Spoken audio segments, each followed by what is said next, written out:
How's everyone doing? Good. My name is Megan Villar. I get the pleasure of introducing our sessions here at Startup Week, so very grateful for you to be here.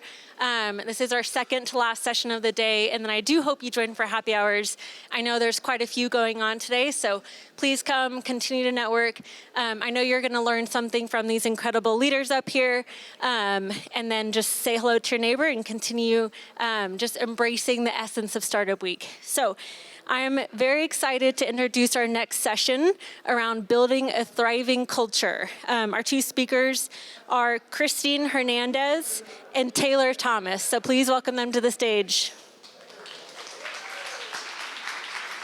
Hold it close. I'm very loud. So.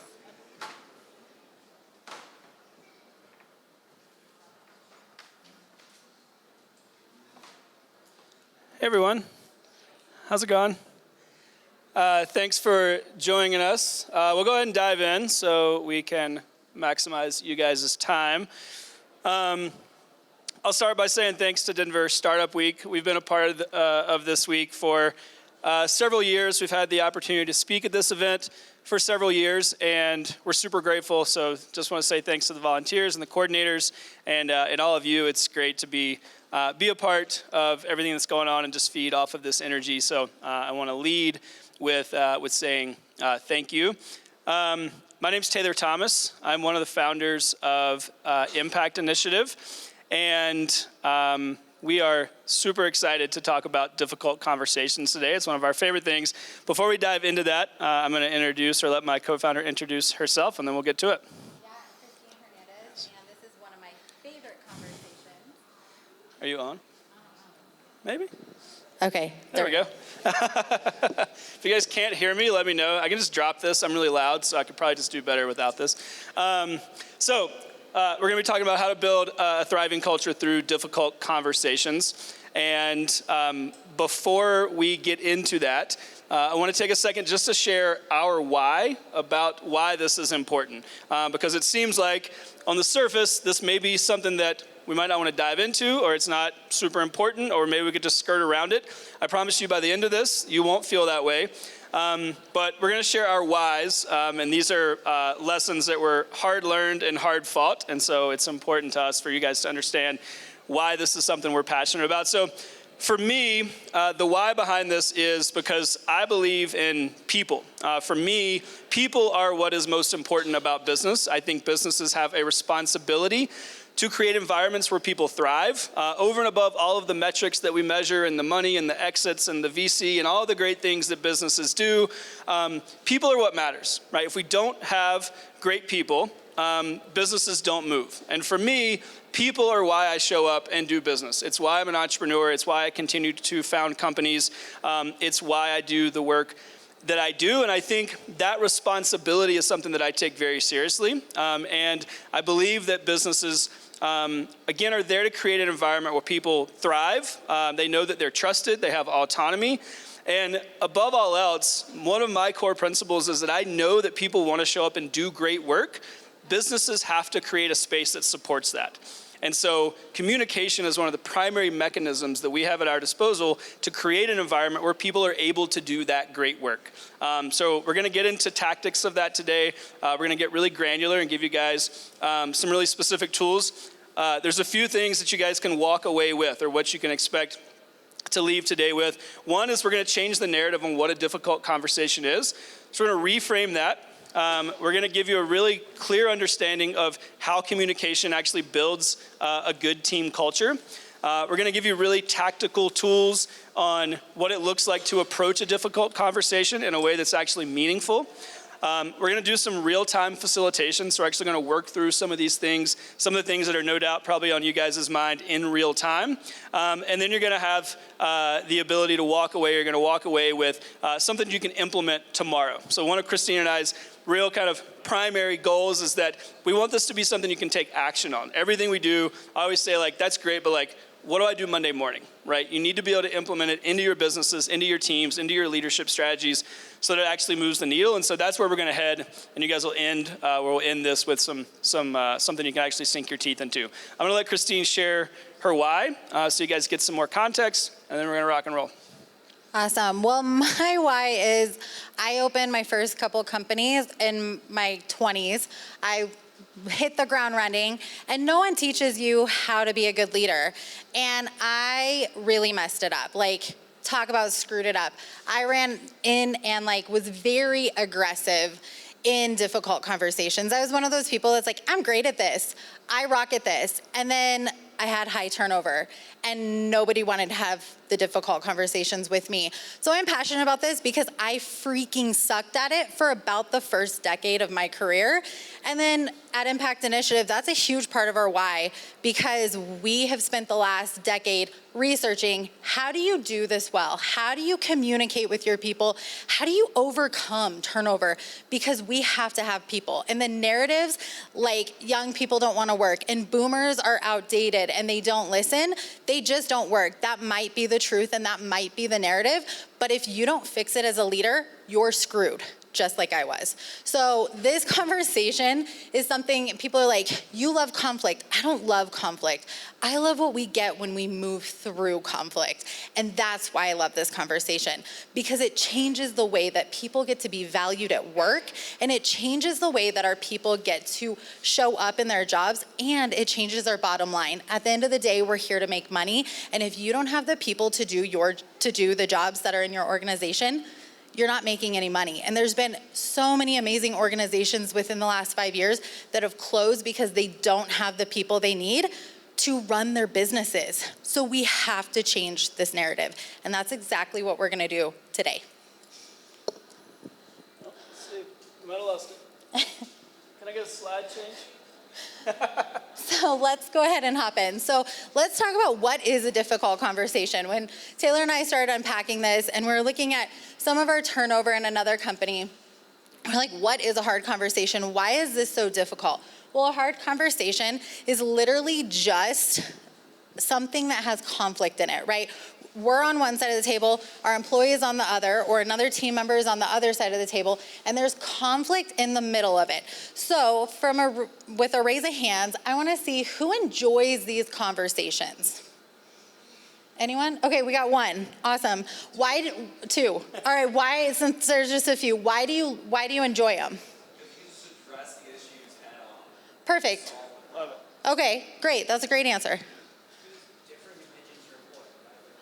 It's everyone's point of view, and each point of view might be right in some ways, this might be right in another. You gotta figure out where the truth lies in the middle. Totally. You get to learn from each other. You get to understand things at a different level. Love it. Great answers. Go ahead. I like this conversation because I can see what is the frustration, what is the emotion that is problematic, and then fix it. Totally. We get to connect to people through challenging and difficult conversations. So what happens is most of the time people enter in with difficult conversations, and we have the tendency to avoid them. We don't like them, there's avoidance there, and all of a sudden we just get a little bit stuck. Next slide. So if we don't move through this, then it's like I said before, it's gonna cost you a lot. And so Taylor's gonna break down what it costs you if you don't choose to learn how to do this well, because it is practice. The thing that I've learned is it takes repetition. Yeah, so this is just to set the stage. There's a lot of statistics here. I'm not going to go through these point by point. You can read them, obviously. The list is very long. Like Christine said, we spent a decade in this space researching the real cost to organizations when we don't show up and create cultures in a meaningful way and don't communicate in a way that creates that trust, autonomy, everything that I mentioned before. So what I do want to highlight by bringing this slide up behind me here is that there is a real cost, right? Because often we think, oh, okay, I got this difficult conversation. I got this person who's maybe not super happy, or maybe I'm not happy with them. And maybe the only real cost is that they're frustrated, or that we're not really getting along at like the water cooler or whatever, and it's some kind of like, existential cost or something that just feels like it's not very real. The fact of the matter is this has a massive, massive impact on how we do business and the primary metrics that we keep track of when we talk about whether or not a business is successful or not. And so the first thing we need to recognize is there's a very real cost when we don't have these conversations. And then we want to recognize that literally, based on these statistics and many, many, many more, you literally can't afford to not continue to develop the skill and be good at this. You can't afford to continue to put off these conversations that you're not having. You can't afford to not address the elephant in the room and to talk to people in a way that sets them up for success. And we're going to get into specifically what that looks and sounds like I promised you. There's going to be tactics involved. But I want to use this slide as an opportunity or a chance to just kind of like weigh some of our preconceptions against and recognize that there is a very real cost. And in the work that Christina and I do, we see it every single day. And it's usually the primary metric that we're not paying attention to that's costing us the most in our businesses. Because again, if the people aren't doing it, it's not getting done, right? Which means the business is not moving forward. Next slide, please. And when we look at avoiding, why do we avoid things? When we think about what we avoid and why we avoid, it's because of fear. And so when we are in fear, what happens is we show up like Barbie and we people please. And people pleasing honestly has become really sexy. It's like, oh, I'm a people pleaser. I just show up and I people please. I hear that all of the time. But the reality is at the core of people pleasing, we're manipulating others. And no one ever that I've heard is like, I'm a manipulator. I really like to manipulate people. It's really great. I'm a manipulator. No one says that because it's awful. But what happens is we show up and we people please because we're trying to convince someone that we're something that they need. And that's not a bad thing. That doesn't come from a bad motive, but it doesn't get us what we want. And so we have to address this people pleasing, because if we're going to continue to people please, if we're going to avoid conflict, then we're not going to get the results that we want and need, and our people are not going to get what they need. Therefore, the business doesn't run. Again, it always comes back to the same through line. So we can't ignore these things. When we have people pleasers, or we are people pleasers, because I did the swing. I was aggressive and then I swung. I was like, oh gosh, I hurt people, I scare people. People are intimidated of me. And then I swung the other way and became a people pleaser. It didn't work any better than being aggressive and doing it in a very strong way. And so we have to look at this and we have to go, oh, maybe I am people pleasing. And a lot of times what we find is people are like, I'm not people pleasing. I'm just trying to be nice. That's always what we hear. I was just trying to be nice. I didn't give them great feedback because I was just trying to be nice. I don't want to hurt their feelings. I was just trying to be nice. And this comes up over and over again in a million different scenarios. And so we have to look at this and go, is nice getting you to where you want to go in business? Is it growing your team? Is it helping your team thrive? Or is it actually your biggest enemy? And what we found is it is. And so I'd like to propose that kind is a better way. Nice versus kind is going to get you farther. When we're nice, we show up and we're not really vocal. We're not really honest. Kind of like this picture. Comedian said it the best. He said, West Coasters are nice. East Coasters are kind. And so if you think about this picture, West Coasters see someone on the side of the road and they're like, oh, poor person, that sucks. That's not great. Then they just keep driving. East Coasters will stop, like this guy did, and he'll actually go over to the car and take himself out of his comfort zone, maybe disrupt his day, and he will help that person with true compassion, with empathy. And so when we're leading, we have to think about it. Is nice or kind going to get us further? Or am I just being like, they kind of suck? Next. So we started to think about this a little bit more, and we wanted to put some language to it. We're like, okay, nice versus kind. We can see that nice is not really getting us where we want to go. We can see that kind would generally be the way that we want to interact with people, the way that we want to have these conversations, and the lens through which we want to see them. So we started to look for some language that supports this. And I did some research, and I found some definitions and kind of put them together to come up with what we've kind of started to use as like our definition for nice versus kind. And the definition for nice is that it's a selfish, self-serving nicety, right? So again, we're doing this from a place of protecting ourselves and protecting others. Kind is about having genuine empathy for supporting and caring for others, right? And I think that's really powerful language, because when I hear that, I'm like, man, I really would like to be kind much more than I'm nice. And if I'm leading from being nice, that's never going to get me where I want to go, because it's not prioritizing the other individual.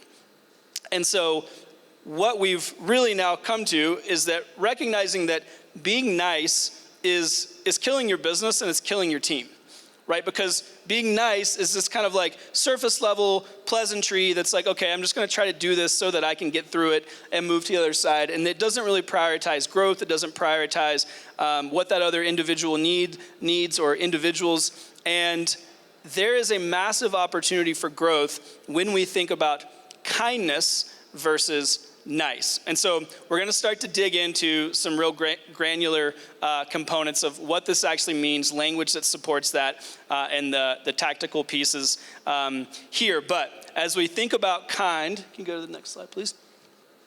The next piece of the puzzle is that we need to understand that clear is kind, right? And this is something that Christine and I say all the time. And what that really means is that we need to understand where we're going and the outcome that we want, so that we can show up in a way that's in support of the overall objective, right? This is the primary missing piece that being nice does not include. It doesn't include thinking about, well, what do I want on the other side of this, right? If instead of just being nice and getting through this conversation and not treating this person with the respect they deserve and valuing the support that they need, the list goes on and on, I'm just gonna scoot through it and hope that it goes away and maybe I just don't have to talk to this person anymore, right? So clear is kind. When we show up with clarity and when we show up from a place of growth, that is true kindness. I'm going to stop right here and just call attention to the QR code. If you guys, we'll come back to this a little later, but if you guys are like, what the hell are you talking about? I don't understand how I'm supposed to actually put this to work in my business. This is a toolkit that we use with thousands of leaders, clients that we've worked with at every size organization. And it actually helps you map out what this looks and sounds like. And we'll give you guys some more details to actually put pen to paper, literally, if you download this and actually work through this and understand like who you are as a leader, what's your blind spots, and what are the actionable components of what it looks like to show up with clear, kind, and concise communication. Awesome. So if you're not being clear, the reality is you're stifling your team's growth. And I'd love to see a show of hands. Who wants to stifle their team's growth? Again, like nobody. Nobody walks into work and is like, actually, I'm going to keep them right where they're at. I hope they just suck a little more today, please. No one does that. So we have to look in, we have to go, oh, clear is actually the connecting factor. And this was a hard reality. I had one of my mentors a couple years ago say this to me, and they're like, you care more about your personal comfort than you care about your team's growth. And it stopped me in my tracks. I was like, that is awful. That's not the reality I want to live. I want my team to grow. But I have to get uncomfortable. The reality is I have to move and I have to get out of their way and I have to care more about their growth than I care about how they see me and how they value me as a leader, because it's not our job to necessarily be liked as leaders. It's our job to grow our team. It's our job to grow our people. And I have a 20-year-old, and it's definitely my job to grow that 20-year-old. It's not my job to be liked. So this works in all areas of your leadership, not just your team. If you have kids, this has changed. I'm like, I have very few power struggles nowadays because I just know how to be clear and actually put my needs aside or my comfort aside, and I communicate from that place. Go to the next slide. So, what do we do with that clarity? All right, so again, we can see now, hopefully, that when we have clear understanding of what we want and we communicate from a place of kindness, this is a massively more impactful opportunity than just being nice and hoping that it goes away. So, I'd like to propose that this tree in the middle of the road is how we typically see difficult conversations. They're a roadblock. They're a thing that we wish would go away, or we could sidestep or get around quickly so that we can continue on the path that we were already on. In many instances, this is just, I wish that I could get this over with so I can go back to work and do what I was doing, or get my million things done, or X, Y, and Z. And the real opportunity here, and this is the reframe that I promised you, is that we can reframe how we think about difficult conversations to begin with. And they are not a roadblock, but they are an opportunity. So if we think about difficult conversations from the other side of this slide, we can think about them from the perspective of, what do I get to do? Where do I get to go? What would the proverbial mountaintop look like if I had this conversation from a place of opportunity and from a place of genuine kindness and care and empathy for this individual versus let me just get over this roadblock so I can get back to work, right? And this is where we really start to get into the culture piece, right? When you communicate from a place of possibility, from a place of opportunity, from a place of genuine care for that individual, you're creating an environment where people know that they can show up and do amazing work, and they are trusted, and they have autonomy, and the list goes on. It's all the things that we say that we want in a culture, but so often our actions don't create that. And it's really hard. So I get that, right? It takes a lot of effort. It's a muscle that has to be worked. But again, I think the place that we can start and where we've seen the biggest shift is just by changing how we think about the conversation to begin with, how we think about that inflection point, that friction, that conflict, and thinking about it as, man, I get to do this, right? And literally, like Christine and I, when we talk to our team and have these conversations, we'll brief beforehand and prepare for the call. We get to do this.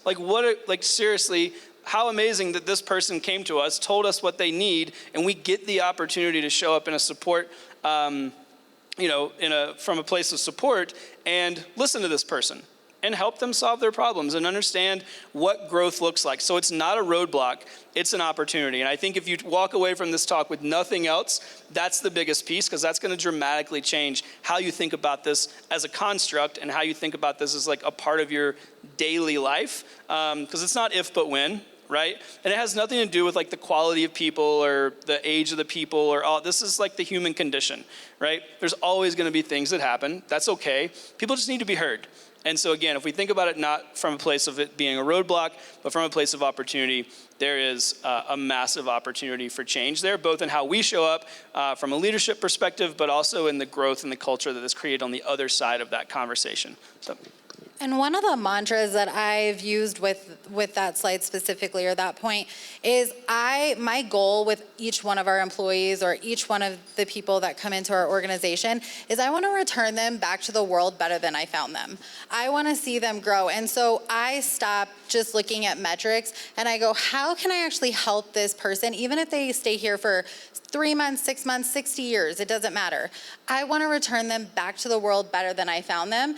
And that takes that type of mentality. If we keep just kind of focusing on the problem, we're always gonna stay stuck and we're gonna be reactive, like Taylor said. We're gonna be just trying to solve the next problem versus kind of zooming out and seeing the roadmap of that person's career. Because the reality is, I might be passing them to one of you guys. And let's be honest, you don't want my crappy, hurt employee because I messed them up. So I think about that from a really wide standpoint so that I can return them or pass them to the next company better than they came into mine. And right now, I started in education. Right now, if we don't have that mentality, you will constantly have turnover and you'll hate leadership. Because our school system, and you might disagree with me and that's totally okay, our school system is not training our students to know how to come in and function well in our organizations. And I believe that we have a responsibility to change that. And you may agree with that or you may not, but if you don't agree with that, chances are you're probably going to be a victim to that mentality.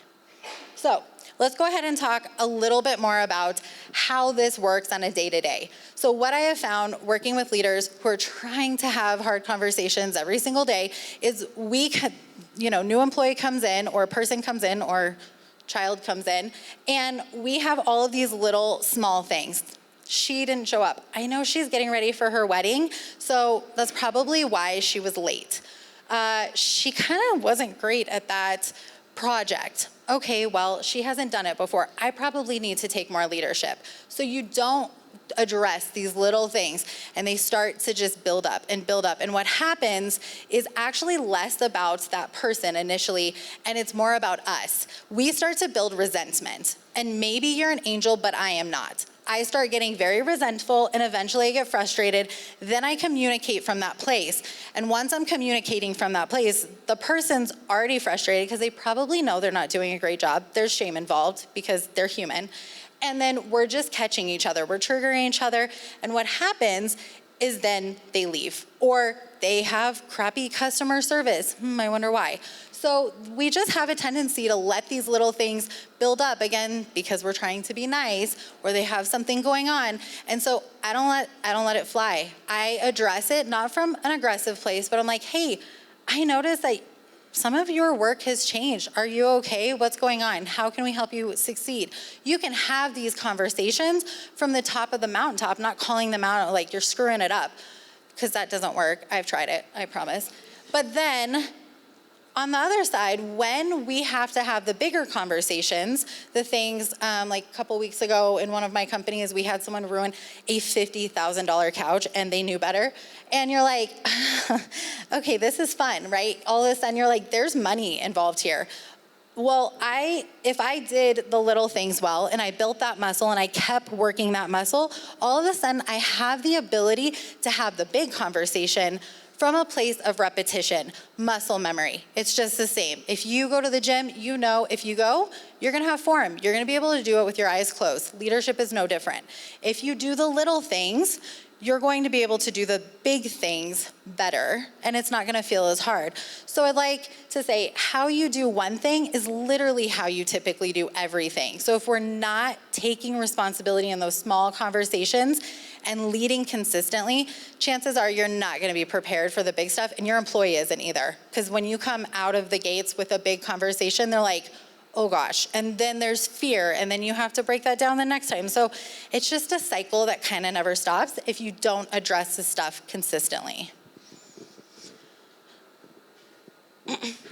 So promised you guys some real-time kind of tactical work here, and so we're gonna get into some discussion questions, and this is an opportunity to take what we've talked about and hopefully kind of what you're ruminating on and the real world scenarios that are percolating, and work through this. So we have 3 questions, as you can see. One is like, what's the conversation that you need to have, right? So typically we always have something that we're not leaning into. There's 1 or 2 or 10 or whatever. And then what does clear communication look like in that conversation? So again, leveraging that clear is kind mentality. And then lastly, putting to use what we just talked about is, what's the outcome that you want on the other side? So if you don't think about that conversation from a place of a roadblock, but you think about it from a place of opportunity, growth, support, empathy, then what actually happens? What is the outcome? And this is the biggest piece, is to come prepared, right? Don't leave it up to chance. Understand what you want out of it. And so what we're gonna do is we're gonna turn this into a little bit of a group exercise where we want you to just pick 2 or 3 people around you, and we're gonna have you chat this out with a small group, and we're gonna come back and we're gonna pass some mics around. We're gonna do some real-time kind of takeaways, and if you get stuck or you're like, I don't know how the hell to do this, we'll do some real-time facilitation too, and can kind of weigh in and work through this with you guys in real time. So we'll give you just like a few minutes to chat about it. If you just want to turn around or circle up with the people close to you, talk about these 3 questions, and then we'll come back in a second and get back into it. And if you had an oh shit moment, I don't want to talk to people, you're probably a people pleaser, so lean in. Let's bring it back to center here, and we'll have a little group chat. So we have, guys, 2. All right, everyone, let's lock it up. I'll stand up. So let's bring it back to center, and we have a microphone that we're going to pass around, and I'd just love to hear from anybody that's willing to share on any portion of these 3 questions that we offered up. So what is the difficult conversation? What's the hesitancy? Did this help? Are you more clear now? So we'll have somewhere. Yeah, there she is. Who wants to go first? Who's going to So be just the like really aha, bold one? takeaway. Great, over here. Awesome.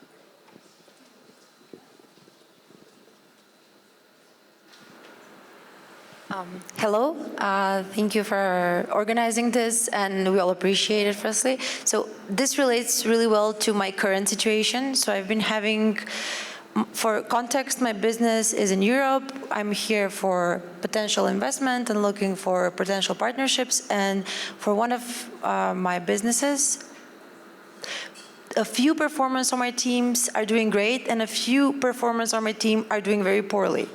And this has been an ongoing conversation for like 3 weeks, where like Monday I will pull up KPIs and I'll be like, guys, your performance is like 30% lower. These tasks are not getting delivered. Like, are you struggling? What do you do during your workday? How can I better support you? Like, what can I provide?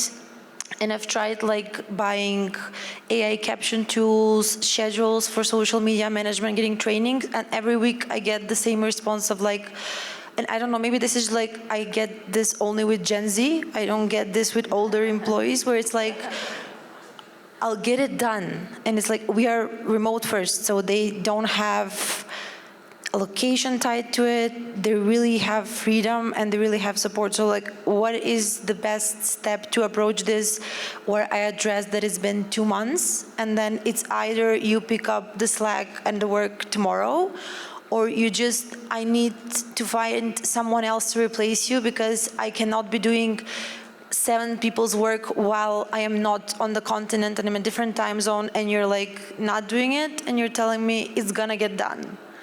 Totally. We've been here 100 times. So I can totally relate. One of the things, because it sounds like you're doing a great job asking what you can do to support them, which is typically where I start, because that gives us feedback. Maybe this relates, maybe it doesn't. What I have found a lot with Gen Z is they kind of respond like that. They're like, I'll do it. And you're like, no, like I asked you what you need to do it, because you're not doing it. So like, where's the missing piece, right? So one of the things that's worked really well is I love silence. Taylor's actually taught me that. I like to talk, as you all know, that's why I'm on stage. But awkward silence is your best friend. So I like to ask a question specifically to Gen Z. I like to act really dumb when I go into rooms where I might know things. I just ask questions like, oh my gosh, I don't know how to solve this. You guys, what can we do? I'm like, we have to get this up. What's the solution? And then I just stay quiet. Like I literally will just, and everyone's quiet, and someone's gonna break it, because someone can't stand awkward silence. There's one in the room every time, especially if you have 2, it's gotta be one of the 2 if you're not gonna talk. So all of the sudden you're putting it back on them. And so I would say one of the things we help younger leaders with specifically is helping them understand how to take ownership. So your job as a leader is to help them understand how to take ownership and what ownership looks like.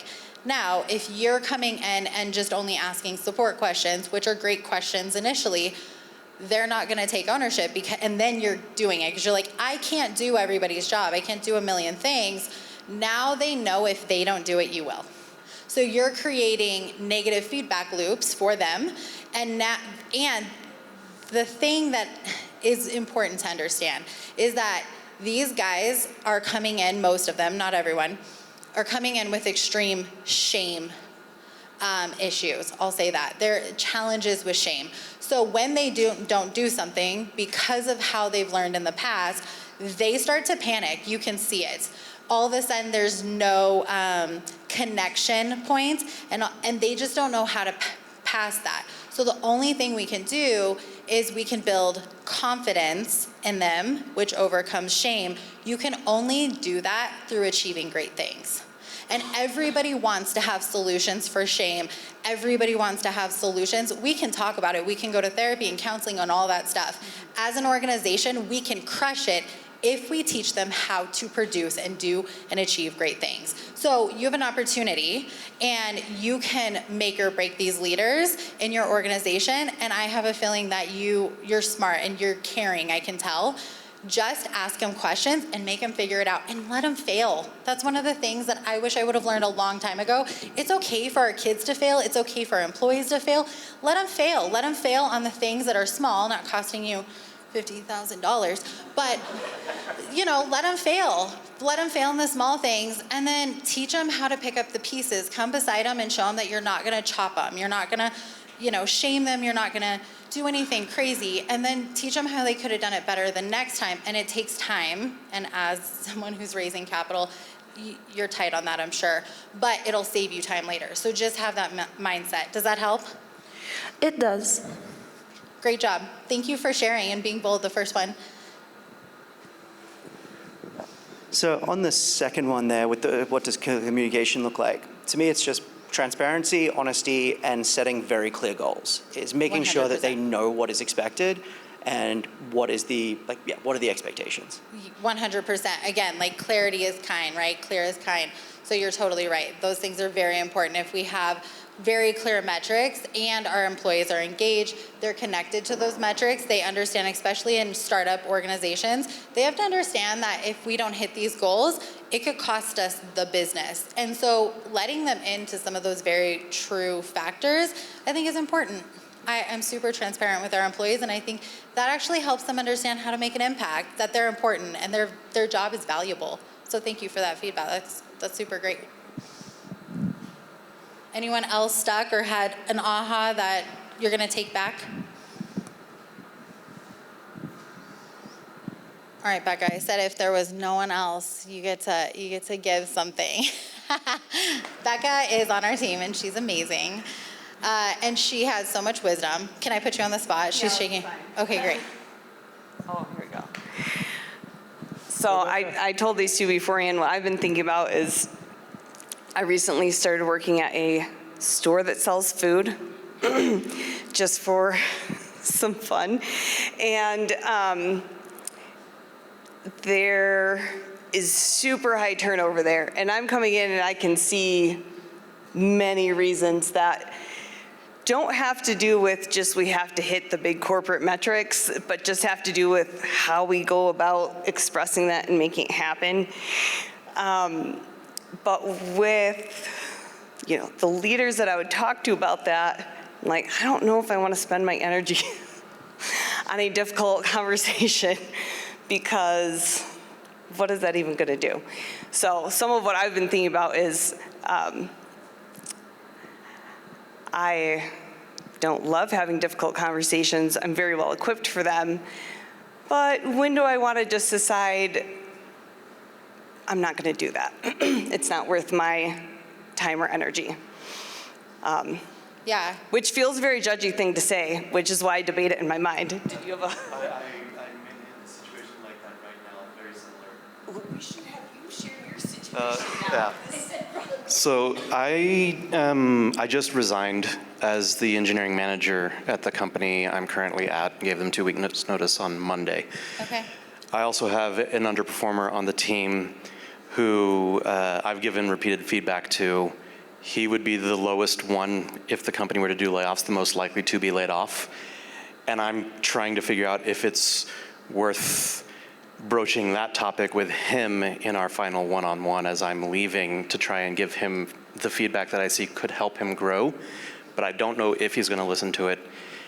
And given I'm leaving the company and how I want to leave, the terms I want to leave on, if it's worth the investment in that conversation.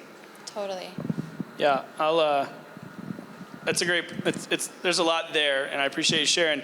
I'll say, just as something to keep in mind with all of this, is that all you can control is how you show up, right? And I think this is very much like a clear as kind scenario. So I'm not saying what you should or shouldn't do, but I think what we can control is how we show up the clarity that we bring to that conversation, our intention with that conversation, I think that very much, if I was, on the outside looking in, that very much seems like a conversation that comes from wanting to genuinely support that individual and coming from a place of empathy. So I think it's very much in alignment with what we've been talking about.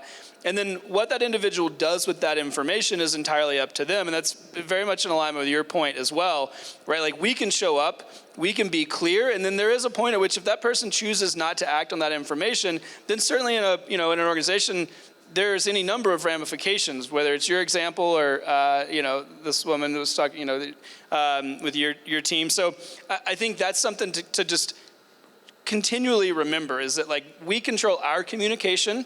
It's our job to show up in alignment with our expectations for ourselves and how we want to lead. And then, that we can't control other people's responses. But I think that's a great example, because there's a lot of components of that. Again, I'm not advocating in any direction, but there's a lot of components of that that are certainly in alignment with that kind approach that we've talked about. So we'll move forward here. Thank you for sharing. Thank you you to guys. everyone who's shared. And so when we do talks like this, there's a lot, especially in Denver Startup Week. We've been here many times. There's so much information coming at you. And so I want to encourage you to write down the one thing you want to focus on. Because if you focus on everything, your brain's going to look like this messy box picture. And so just focus on one thing that's actually going to change everything else. I always say, if you put one thing in place that's a domino effect, you're going to get more out of it than trying to do all the things all at once. So write down, share, tell your team the one thing you're going to take action on, even if it wasn't from this talk, so that when you get to work tomorrow or Monday, you actually get to accomplish something. Something gets to change. So again, thanks to Denver Startup Week. We're super grateful to be able to have the stage and to speak with you guys. Thanks to you guys for your feedback, for your collaboration. It was great to see you guys chatting. So want to say that again, volunteers, coordinators, everybody involved, everyone that shows up. This is an amazing event, and we're grateful to be a part of it each year. And if you could please go to the next slide. We'll give you guys a way to get a hold of us. This is the QR code from several slides ago. So again, if you find yourself wanting some tactical tool, if you're like, how do I actually implement this in some meaningful way? How do I have this conversation with my team? Those of you that spoke up, this would be a tool to implement. This is a tactical device that we use with leaders on the ground in organizations that are large and small. And this is going to do a couple things. One, it's going to help you understand who you are as a leader. It's going to help you identify your blind spots, and it's going to help you map out an actionable plan for what it looks like to deploy those blind spots, or to solve those blind spots, and then come up with an actionable plan to deploy what clear communication looks like in your organization. So again, we want to be a value add. We want to support you guys. This is a free tool. We'd love for you to take advantage of that. And then there's plenty of ways to get a hold of us. You can send us an email. Again, we're here to be supportive in any way that we can. Then you can reach us on social media. So we encourage you guys to collaborate and come find us at any place on the internet. We're everywhere. So thank you guys very much. We appreciate you, and we look forward to seeing you for the rest of the week.